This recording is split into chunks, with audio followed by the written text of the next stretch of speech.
हम तो पूछेंगे में अगले आधे घंटे डिबेट नंबर 2, वसुंधरा का आरक्षण भागवत विरोधी।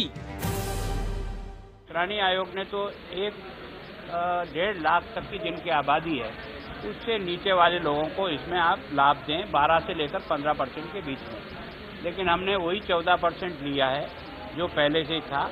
अब इसमें हमने सीमा नहीं, अभी आर्थिक दृष्टि से जो 1.5 लाख का था उसको अभी हमने सरकार के लिए खुला छोड़ा। नथिंग हैज बीन कॉम्प्रोमाइज, 50% में कोई कॉम्प्रोमाइज नहीं किया है, वो तो 68 तक ले गए। कभी आरएसएस प्रमुख मोहन भागवत ने आरक्षण पर फिर से विचार करने की नसीहत दी थी। पहले केंद्र सरकार ने इस नसीहत को दरकिनार कर दिया, कहा आरक्षण की वर्तमान व्यवस्था बनी रहेगी। तो बीजेपी की राजस्थान सरकार ने भी चली आरक्षण पर अपनी चाल। आरक्षण 49% से बढ़ाकर 68% कर दिया। इसके तहत गरीब सवर्णों को आर्थिक पिछड़ा वर्ग के तहत 14% और विशेष पिछड़ा वर्ग के तहत गुर्जर समेत 5 जातियों को 5% आरक्षण का तोहफा मिला। हालांकि सुप्रीम कोर्ट के एक फैसले के मुताबिक आरक्षण की सीमा 50% से ज्यादा नहीं हो सकती। लिहाजा राजस्थान सरकार के इस फैसले पर बड़े सवाल हैं। यही नहीं, आर्थिक आधार पर आरक्षण का प्रावधान संविधान में नहीं है। ऐसे में अगली जातियों को ईबीसी कोटे से आरक्षण देने से पहले भी संविधान में संशोधन जरूरी है। Socially educationally backward classes of people को आरक्षण मिल सकता है। इकोनॉमिक क्राइटेरिया का मेंशन कहीं संविधान में नहीं है, उसको संशोधित करना पड़ेगा। बीजेपी की पूर्ण बहुमत की सरकार दिल्ली के अंदर है। अगर वो सचमुच चाहते हैं तो पहले कानून को बदल लें, संविधान में संशोधन कर लें और तब यहाँ पर बिल पास करें। कई सवर्ण जातियां भी सरकार के इस फैसले पर सवाल उठा रही हैं। खतरा ये भी है कि कहीं एक बार फिर राजस्थान में आरक्षण को लेकर बवाल न शुरू हो जाए। संघ प्रमुख मोहन भागवत ने आरक्षण पर पुनर्विचार के साथ साथ ये भी नसीहत दी थी कि आरक्षण का राजनीतिक इस्तेमाल नहीं होना चाहिए। हम तो पूछेंगे, क्या आरक्षण पर भागवत की सोच को केंद्र के बाद वसुंधरा सरकार ने भी नकार दिया?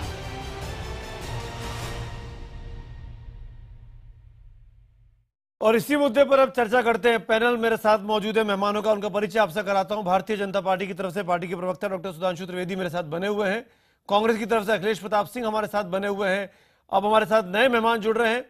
जेडीयू के नेता, वरिष्ठ नेता केसी त्यागी साहब, हमारे साथ राजस्थान सरकार के समाज कल्याण मंत्री अरुण चतुर्वेदी साहब जयपुर से जुड़ रहे हैं, और साथ में आरएसएस के विचारक, संघ के विचारक प्रोफेसर राकेश सिन्हा हमारे साथ हैं। पहले 45 सेकंड ओपनिंग रिमार्क्स को लेकर और उसके बाद फिर हम डिबेट की शुरुआत करेंगे। राकेश सिन्हा साहब, सरसंघ चालक के कहने के बावजूद भी वसुंधरा राजे सरकार ने 2 दिन के भीतर आरक्षण को दिया, और न सिर्फ दिया बल्कि 50% के आंकड़े को भूल गए, 68% तक चले गए।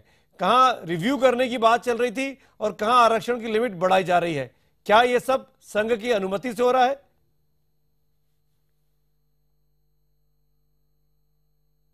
देखिए, मोहन भागवत जी ने जो बात कही उसको संदर्भ से हटकर नहीं देखा जाना चाहिए। उन्होंने 2 ही बात कही। उन्होंने कहा कि जो आरक्षण की वर्तमान नीति है उस पर हम सुविचार करें। क्यों सुविचार करें? जिससे कि आरक्षण का लाभ अधिकतम लोगों तक जो डिजर्व करते हैं उनको मिलना चाहिए। यह एक दार्शनिक भाव से पूरे देश को संबोधित किया गया था। इसमें ना कोई राजनीति थी, ना शासन को कोई निर्देश था, ना संघ निर्देश देता है, ना संघ राजनीति करती है। और मोहन भागवत जी ने एम्पावरमेंट की बात की थी, इंटाइटलमेंट की बात नहीं की थी। और उस एम्पावरमेंट की बात में दलित वर्ग का जो वर्ग अछूता है आरक्षण से, क्यों नहीं मुख्य धारा का पार्ट हो पाया है, यह संघ के लिए चिंता का विषय है और उस चिंता के विषय को ही एड्रेस। ठीक है, आपके 45 सेकंड हुए। अरुण चतुर्वेदी जी, मेरा सवाल अगला आपसे। पहले ओपनिंग रिमार्क्स में 45 सेकंड में बताइए, इस तरीके का आरक्षण देने की बात क्यों की आपकी मंत्रालय ने, आपकी राज्य सरकार ने? क्या भागवत साहब के बयान से आप लोग सहमत नहीं हैं? अरुण चतुर्वेदी। देखिए, मैं थोड़ा आपको 6 साल पहले ले जाऊंगा। राजस्थान में भारतीय जनता पार्टी की पिछली सरकार ने 2008 में आर्थिक और शैक्षणिक और राजस्थान की नौकरियों में आप एसबीसी और ईबीसी दोनों के लिए मिलाकर के एक बिल लेके आए थे, जिसमें 5% आरक्षण एसबीसी के लिए था और ईबीसी के लिए 14% आरक्षण था। पहली बात तो कोई नया आरक्षण नहीं, हम पहले लेके आए थे। पिछले दिनों जब गुर्जर समाज का आंदोलन चला तो एक मांग उठी कि एसबीसी के लिए इसको अलग किया जाए और ईबीसी के लिए अलग किया जाए।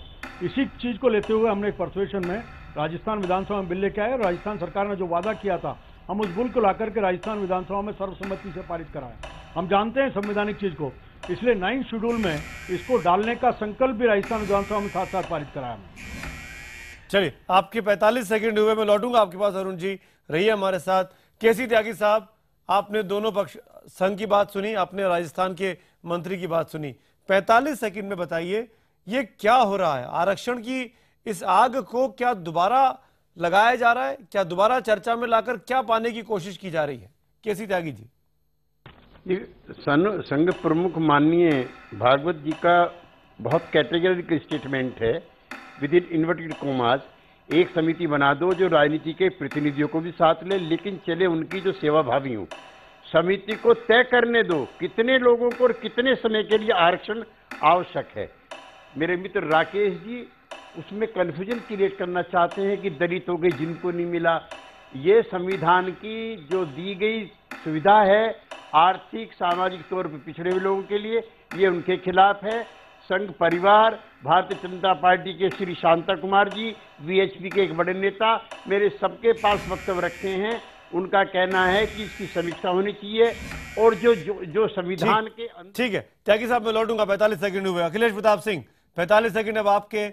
बताइए ये भारतीय जनता पार्टी के केंद्र सरकार, राजस्थान सरकार और मोहन भागवत के इस बयान पर कांग्रेस किस तरीके से देख रही है? देखिए, ये सिर्फ लोग बीजेपी और आरएसएस के लोग इस देश में कंफ्यूजन करके अपनी सरकारें चलाना चाहते हैं, क्योंकि किसी सरकार के पास अपनी उपलब्धियां नहीं है कि अपनी उपलब्धियों पे चर्चा कर सकें। और ये आरएसएस तो हमेशा घड़ियाली आंसू बहाता रहा है।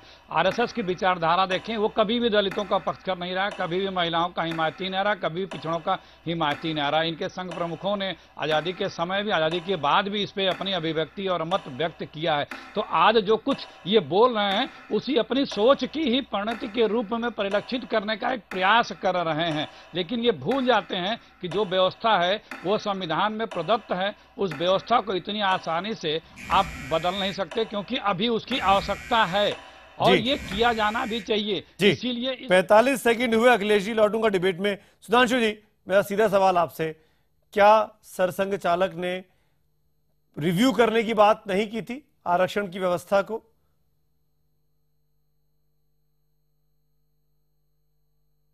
सुमित जी, किसी भी चीज को उसके संदर्भ में देखना चाहिए। सरसंघ चालक जी का जो साक्षात्कार था वो किस विषय में था? वो दीनदयाल उपाध्याय जी के जन्म शताब्दी के संदर्भ में था, जिनके दर्शन का मूल आधार है अंत्योदय, अंतिम व्यक्ति का उदय। तो उस संदर्भ में एक दार्शनिक दृष्टि उन्होंने बात कही थी कि आजादी के इतने साल बाद भी उन वंचित लोगों के वास्तविक स्तर तक वो बात पहुंच पाए या नहीं। इसमें कौन सी समस्या की बात थी? मैं केसी त्यागी जी से पूछना चाहता हूं, उनकी सरकार ने आकर वहां पर अति पिछड़ा और महादलित किसने लगाया था कि उन वर्गों में भी उनको लग रहा था कुछ ऐसे लोग हैं जिन तक वह बात नहीं पहुंच पाई है। भारतीय जनता पार्टी भी स्पष्ट कर चुकी है कि आरक्षण की व्यवस्था संविधान की मूल भावना के अनुरूप यथावत रहती है। इसमें किसी भी प्रकार का कोई किंतु परंतु का प्रश्न नहीं है। राष्ट्रीय स्वयंसेवक संघ की तरफ से भी स्पष्ट किया जा चुका है, तो इसमें कहीं कोई समस्या की बात मुझे नजर नहीं आती। ठीक है, आपको समस्या की बात नजर नहीं आती है, लेकिन अखिलेश जी को और केसी त्यागी जी को दिखती है। दोनों नेता मेरे साथ हाथ उठा रहे हैं, दोनों बात करना चाह रहे हैं। अखिलेश जी, आप जवाब भी दीजिए और साथ में मेरी इस क्वेरी को भी हल करिए। आप लोग कहते थे कि संघ के पास रिमोट है बीजेपी का, संघ तो कुछ और कह रहा है आप ही के मुताबिक, बीजेपी कुछ और कर रही है आप ही के मुताबिक। आप ही ने कहा कंफ्यूजन क्रिएट कर रहे हैं ये लोग, तो कहां रिमोट कंट्रोल और कहां कंट्रोल की बात आती है इसमें?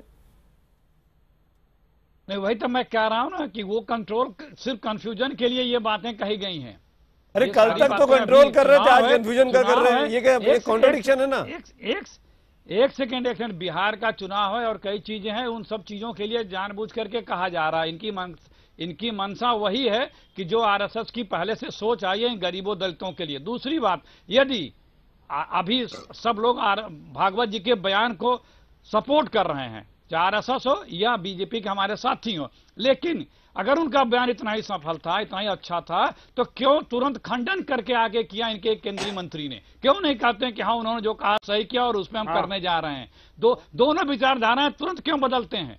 क्योंकि ये लाभ हानि तोलते हैं। इनको जी। सत्ता चाहिए, सिर्फ सत्ता, किसी भी कीमत पे, चाहे कश्मीर हो चाहे कहीं भी हो, इनको सत्ता चाहिए। राकेश सिन्हा ने हाथ उठाया जवाब देने के लिए। राकेश सिन्हा मैं आता हूं, सुधांशु जी मैं आता हूं। राकेश सिन्हा पहले आप।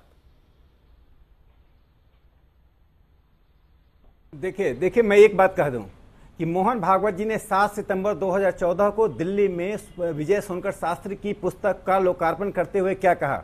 उन्होंने कहा जो दलित वर्ग है उसके साथ 1000 साल तक अत्याचार हुआ, यदि 100 वर्षों तक हमें कष्ट सहना पड़े तो कष्ट सहकर यह आरक्षण 100 वर्षों तक जारी रहना चाहिए। और मैं एक बात बता दूं अखिलेश जी को, गांधी का हरिजन सेवक संघ तो बंद हो गया 47 के बाद, आरएसएस का 1,24,000 सेवा की गतिविधियां चल रही हैं और पीढ़ियों से हजारों लोगों ने घर द्वार इसलिए नहीं छोड़ा कि हम बिहार और उत्तर प्रदेश और दिल्ली का चुनाव जीते।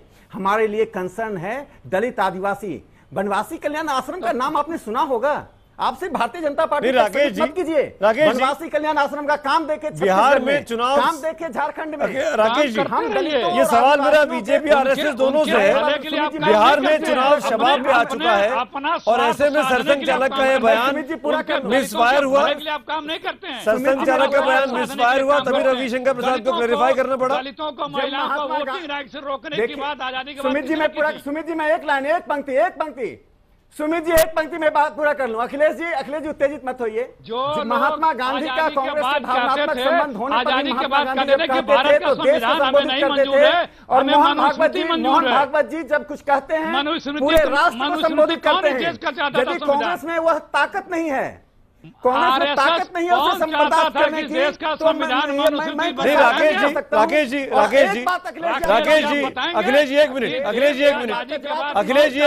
देश का संविधान मनुस्मृति बने। अखिलेश जी एक मिनट दलितों और पिछड़ों के लिए अखिलेश जी एक मिनट। आदमी का कांग्रेस ने राकेश सिन्हा आप मुझसे बात करिए। राकेश सिन्हा आप मुझसे बात करिए, आप मेरे एक सवाल का जवाब दीजिए। क्या सरसंघ चालक को, मोहन भागवत जी को बयान देना चाहिए था इस टाइम पर? यह इंटरव्यू इस तरीके से छपना चाहिए था जो एग्जैक्टली वर्बेटम कोट किया अभी केसी त्यागी जी ने? क्या आपको लगता नहीं इससे बीजेपी के प्रोस्पेक्ट्स बिहार चुनावों में मिसफायर कर गए, इसीलिए रविशंकर प्रसाद को प्रेस कॉन्फ्रेंस करनी पड़ी, सारे का सारा दांव उल्टा पड़ गया? देखिए 3 सप्ताह पहले ये साक्षात्कार दीनदयाल उपाध्याय जी के एकात्म मानव दर्शन के संदर्भ में दिया गया। मैं केसी त्यागी जी से अनुरोध करता हूं कि पूरे साक्षात्कार को पढ़ें। उसमें लोहिया जी भी हैं उस साक्षात्कार में, उसमें अंबेडकर जी भी हैं साक्षात्कार में। लोहिया जी का दर्शन, अंबेडकर जी का दर्शन, दीनदयाल जी का दर्शन उनके साक्षात्कार में। मोहन भागवत जी राष्ट्र को संबोधित कर रहे हैं, जनता दल यू को भी सोचना चाहिए इस पर। और मैं बीजेपी को सोचना चाहिए कि नहीं? राकेश सिन्हा साहब, बीजेपी को सोचना चाहिए कि नहीं? पिछड़ा के जिनकी सरकार है, जिन्होंने मना कर दिया। पिछड़ा के बाद अति पिछड़ा का कंसेप्ट आया कि नहीं? दलित के बाद अति दलित का कंसेप्ट आया कि नहीं? रिव्यू का मतलब ही होता है कि कैपेबिलिटी बढ़ाना। देखिए दलितों की कैपेबिलिटी नहीं बढ़ी, उसका एक उदाहरण देता हूं। जामिया मिलिया में 2005 में एक मिनट राकेश जी, 534 सीटें, राकेश जी केसी त्यागी जवाब दे रहे हैं, सीटें क्यों खाली रह गई? केसी त्यागी आप बताइए, ये पिछड़ा, अति पिछड़ा, दलित, महादलित का शगुफा क्यों छेड़ा गया बिहार के अंदर, और ये इसी वजह से बात की जा रही है सरसंघ चालक के द्वारा? सुमित जी मैं पहले मैं 5 जन का आदरणीय मोहन भागवत जी का 2 लाइन और सुना दूं, जिसका जिक्र कर रहे हैं, मेरे सामने है। संविधान में सामाजिक पिछड़े वर्ग पर आधारित आरक्षण नीति की बात है तो वे वैसी ही हो जैसी संविधानकारों के मन में था, वैसा उसको चलाते तो आज ये सारे प्रश्न नहीं खड़े होते। उसका राजनीति के रूप में उपयोग किया गया है। ये गुजरात के पटेल आरक्षण के संदर्भ में उनका दिया गया बयान है। राकेश जी आप विद्वान आदमी है, लेकिन थोड़ा बहुत गलती से हम भी पढ़ लेते हैं, तो ये कैटेगरिकली समीक्षा के लिए है। अब दिक्कत क्या हो गई है उसमें भी आऊंगा मैं आपसे, मेरी बहुत बड़ी सहमति नहीं है। त्यागी जी समीक्षा में, समीक्षा का मतलब उसी पा रहा हूं। त्यागी जी आप एक चीज बताइए, समीक्षा का मतलब नकारात्मक होता है क्या? समीक्षा, मुझे एक बात बता दीजिए, यदि हम कहेंगे संविधान की समीक्षा करें तो इसका मतलब लोकतंत्र को समाप्त करना चाहते हैं, हम धर्मनिरपेक्षता को समाप्त करना चाहते हैं, सकारात्मक करते हैं। समीक्षा का मतलब क्या होता है? आप जो समीक्षा करते हैं सकारात्मक करते हैं कभी? एक राकेश सिन्हा अरे, जी, अरे, अखिलेश जी, केसी त्यागी जी, सकारात्मक Sudhanshu Trivedi on the screen, Sudhanshu Trivedi, जिस इंदिरा गांधी ने संविधान तोड़ा था, सुधांशु त्रिवेदी, के साथ जेडीयू और मिली मेरा सवाल सीधे तौर पर भारतीय जनता पार्टी के प्रवक्ता से है, डॉक्टर सुधांशु त्रिवेदी, क्या इस देश में आरक्षण की व्यवस्था को चुनौती जो देने की बात की जा रही है, उसको खत्म करने की बात की जा रही है, आर्थिक आधार पर देने की बात की जा रही है, बीजेपी अगले 5 सालों में ऐसा कुछ नहीं करने वाली, या आप अश्योर कर रहे हैं अपनी सत्ता रहते हुए? देखिए, यह बात तो हम स्पष्ट कर चुके हैं। एक गैर राजनीतिक संगठन के प्रमुख के द्वारा दार्शनिक दृष्टि से की गई बात की समीक्षा के विषय को लेकर इतनी विवेचना यहां हो रही है। मैं अपने दोनों साथियों से पूछना चाहता हूं, आदरणीय केसी त्यागी जी की पार्टी में अभी उन्होंने पटेल आरक्षण के विषय की बात कही तो नीतीश कुमार जी समर्थन कर चुके हैं और शरद यादव जी विरोध में बोल चुके हैं। अब बताइए उनका क्या मत है। और सरसंघ चालक जी के बयान के तुरंत बाद कांग्रेस के प्रवक्ता मनीष तिवारी जी तो आर्थिक आधार पर आरक्षण के समर्थन की बात कर चुके हैं। बताइए अखिलेश सिंह जी, आपकी पार्टी ने उस स्टेटमेंट को विड्रॉ किया या कॉन्ट्रडिक्ट किया या नहीं? तो पहले तो ये लोग देख लेना। हम तो डे 1 से एकदम स्पष्ट बात कह चुके हैं, संघ भी और भाजपा भी।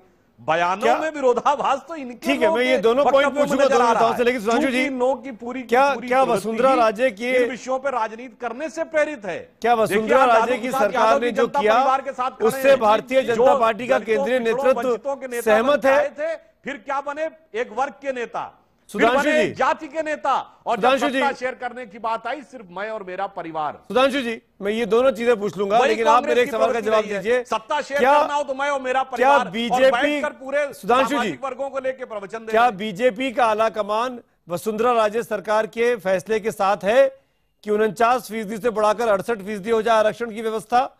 क्या उसमें गुर्जर को अलग से आरक्षण मिल जाए? क्या केंद्रीय नेतृत्व समर्थन देता राजस्थान सरकार को? अरुण चतुर्वेदी सुन रहे हैं आपकी बात। सुधांशु जी, देखिए, जो राजस्थान सरकार ने किया है उसमें कुछ भी नया नहीं है। तमाम राज्य सरकारें ऐसा कर चुकी हैं और राजस्थान में ही पूर्व में एक सरकार के द्वारा यह किया जा चुका है। तो यह एक विधायी विषय है, यह एक राजनीतिक विषय नहीं है जिसमें कि न्यायालय के निर्णय के परिप्रेक्ष्य में संविधान के अनुरूप सरकार जो विधायी स्तर पे होगा निर्णय लेगी। यह बात राजस्थान सरकार ने भी कहा गया है कि विधिक विषयों को ध्यान में रख के किया है। तो इसमें कोई ऐसी अनहोनी नई बात नहीं हुई है कि हम कहें बड़ी कोई सनसनीखेज बात हो गई है। यह एक कॉन्स्टिट्यूशनल लीगल विषय ज्यादा है। इसके ऊपर कॉन्स्टिट्यूशनल और लीगलिटीज के बेस के ऊपर जो सरकार, आप मान रहे हैं लीगल विषय है, आप मान रहे हैं इसको सुप्रीम कोर्ट में चुनौती दी जा सकती है। अखिलेश जी कुछ बोल रहे हैं आप?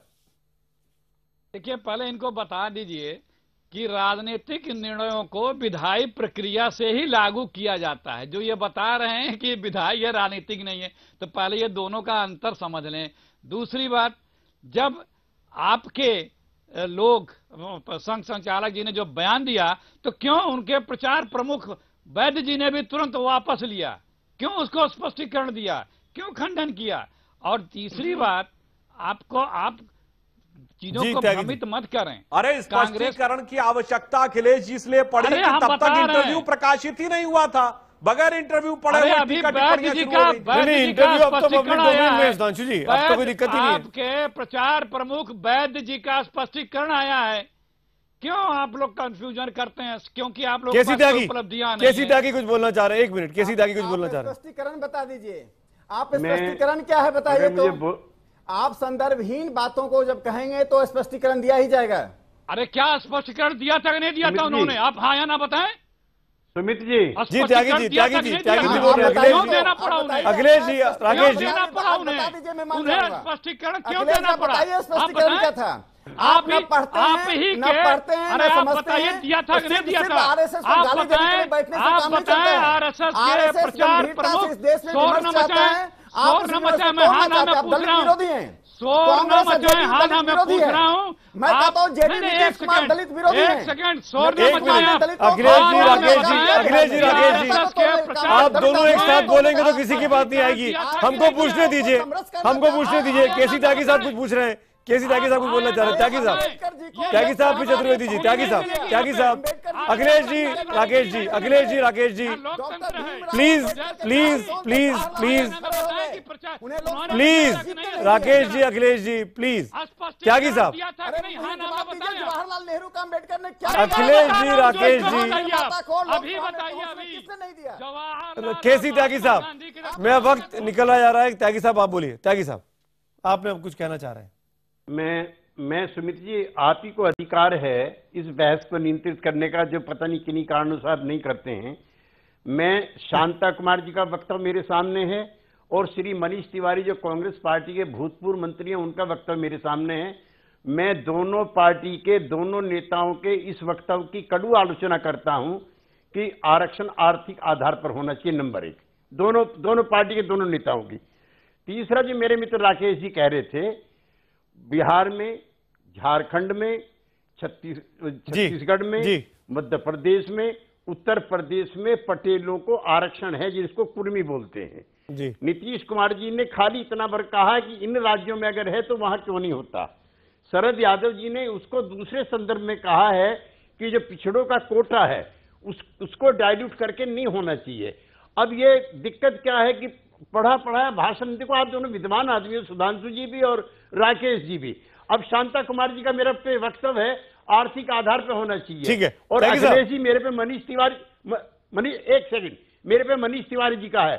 मैं चाहता हूं कि आप दोनों इन नेताओं का खंडन करें कि इनको इस तरह के वक्तव्य आर्थिक आधार के नहीं देने चाहिए। क्या लगता है? तो कटघरे में है ही है। ये अखिलेश जी आप भी इसमें फंसेंगे। अखिलेश जी बताइए, जितिन प्रसाद, मनीष तिवारी जो कह रहे हैं सुमित जी, उसको आप इंडोर्स करते हैं? सुमित जी, कांग्रेस पार्टी का स्पष्ट मत है, जो हमारे मैनिफेस्टो में भी था 2009 के अब के, कि जो आरक्षण की वर्तमान व्यवस्था है दलितों पिछड़ों को, उसको छुए छेड़े और छांटे बिना आर्थिक आधार पे भी जो पिछड़े लोग हैं उस पे भी विचार विमर्श करना चाहिए। ठीक है, ये स्पष्ट है, लेकिन उसको छेड़े छुए छाड़े बिना, क्योंकि हम लोगों यही लाइन तो बीजेपी कह रही बढ़ाया है, हम यही लोग बात उसको तो कंटिन्यू किए हैं, हम लोग सुधांशु जी आप हम लोग उनको पंचायती राज में आरक्षण दिए, हम लोग उनको लोकल बॉडी में ठीक आरक्षण है, दिए। बहुत अच्छा काम किया। चाहते हैं कि अभी भी वो सुधांशु त्रिवेदी, और उनको सहयोग और सहायता की आवश्यकता है। क्या इस फॉर्मूले को बीजेपी भी मानती है? उनके लिए भी वर्तमान व्यवस्था को छेड़े बिना आर्थिक आधार पर जो पिछड़े लोग हैं उनको भी आरक्षण के बारे में सोचा जाना चाहिए। क्या बीजेपी भी इस लाइन को मानती है?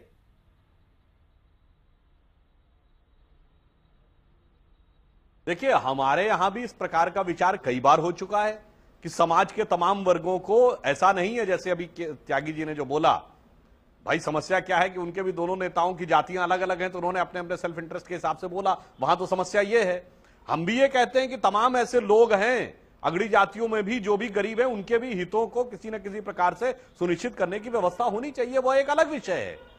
मगर यहां पर जो विषय उठाया गया था उसके बारे में संघ और भाजपा के द्वारा स्पष्टीकरण आने के बाद उसके ऊपर अब कारण और व्यर्थ की मीमांसा करने की कोई आवश्यकता नहीं। एक क्लास भागवत जी की और शांता कुमार जी की जाति क्या है? सबकी जातियों पे चर्चा करें। शांता कुमार जी की और भागवत जी की क्या जाति है?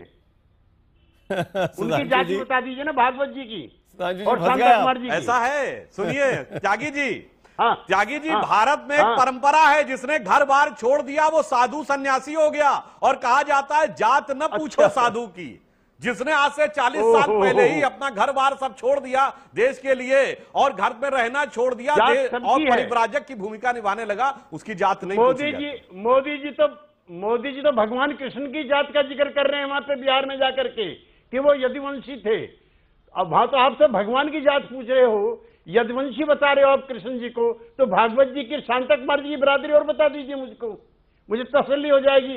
आपने शरद यादव नीतीश कुमार का जिक्र किया तो मैं भी आदर पूर्वक तरीके से भागवत जी और शांता कुमार जी, चुके दोनों आर्थिक आधार पर आरक्षण चाहते हैं, तो मैं उनकी भी जाति पूछना चाहता हूं, मैं गलत काम नहीं कर रहा। मैं त्यागी जी आपसे पूछता हूं, यदि आप आर्थिक पक्ष के इतने विरोध में हैं तो ये बताइए ओबीसी में क्रीमी लेयर है कि नहीं? वो क्रीमी लेयर किस आधार पे है? आर्थिक आधार पे है या किसी अन्य आधार पे है? और आप यहाँ स्पष्ट बोलिए कि क्रीमी लेयर को आप मानते हैं या नहीं मानते हैं जो संविधान द्वारा। मेरे पास वक्त नहीं है। मैं शुक्रिया अदा करूंगा अपने 5 मेहमानों का। आखिर में बहस बहुत ही दिलचस्प हो गई थी, जिस तरीके से इंडिविजुअल्स की जातियों के बारे में चर्चा शुरू हो गई। लेकिन कुल मिलाकर आरक्षण पर रण देश में बढ़ता जा रहा है। लगातार ये चर्चा जोरों पर है कि आरक्षण की क्या सीमा होनी चाहिए और किन किन लोगों को इसका फायदा मिलना चाहिए। क्या इस पूरी व्यवस्था की समीक्षा की जरूरत आन पड़ी है और क्या उस जरूरत को पैदा करने के लिए इस तरीके के बयान और इस तरीके की राजनीति सामने आ रही है। इस डिबेट में आज फिलहाल इतना ही।